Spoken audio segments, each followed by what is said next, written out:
শুধু যে বেঁচে আছি এজন্যই আলহামদুলিল্লাহ বলা উচিত। শুধু বেঁচে আছে, আর কিছু লাগবে না আপনার। শুধু বেঁচে আছেন যে এই জন্যই আলহামদুলিল্লাহ। কারণ অনেকের কাছে বেঁচে থাকাটা স্বপ্ন, বেঁচে থাকাটাই তার শেষ ইচ্ছা। আপনি তো বাড়ি চান, গাড়ি চান, নারী চান, সম্পদ চান, এটা চান, ওটা চান, সব চান। ক্যান্সারে আক্রান্ত রোগী 4th স্টেজে চলে গেছে, হসপিটালে যেয়ে ওনারা জিজ্ঞেস করেন, ভাই আপনি কি চান? গাড়ি, বাড়ি, সম্পদ, কি চান ভাই?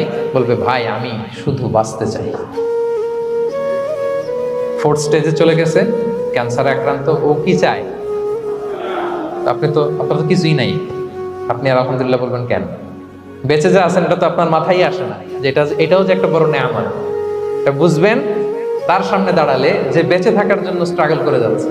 শুধু যে বেঁচে আছি এজন্যই আলহামদুলিল্লাহ বলা উচিত।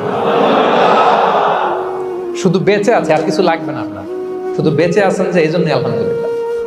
কারণ অনেকের কাছে বেঁচে থাকাটা স্বপ্ন, বেঁচে থাকাটাই তার শেষ ইচ্ছা।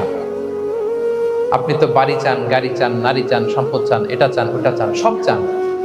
ক্যান্সারে আক্রান্ত রোগী 4th স্টেজে চলে গেছে, হসপিটালে যেয়ে ওনারা জিজ্ঞেস করেন, ভাই আপনি কি চান? গাড়ি, বাড়ি, সম্পদ, কি চান ভাই?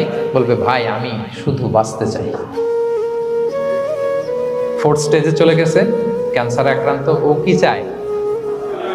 আপনার তো কিছুই নাই, আপনি আর আলহামদুলিল্লাহ বলবেন কেন? বেঁচে যা আছেন এটা তো আপনার মাথায় আসে না, যে এটাও যে একটা বড় নেয়ামত। এটা বুঝবেন তার সামনে দাঁড়ালে, যে বেঁচে থাকার জন্য স্ট্রাগল করে যাচ্ছে।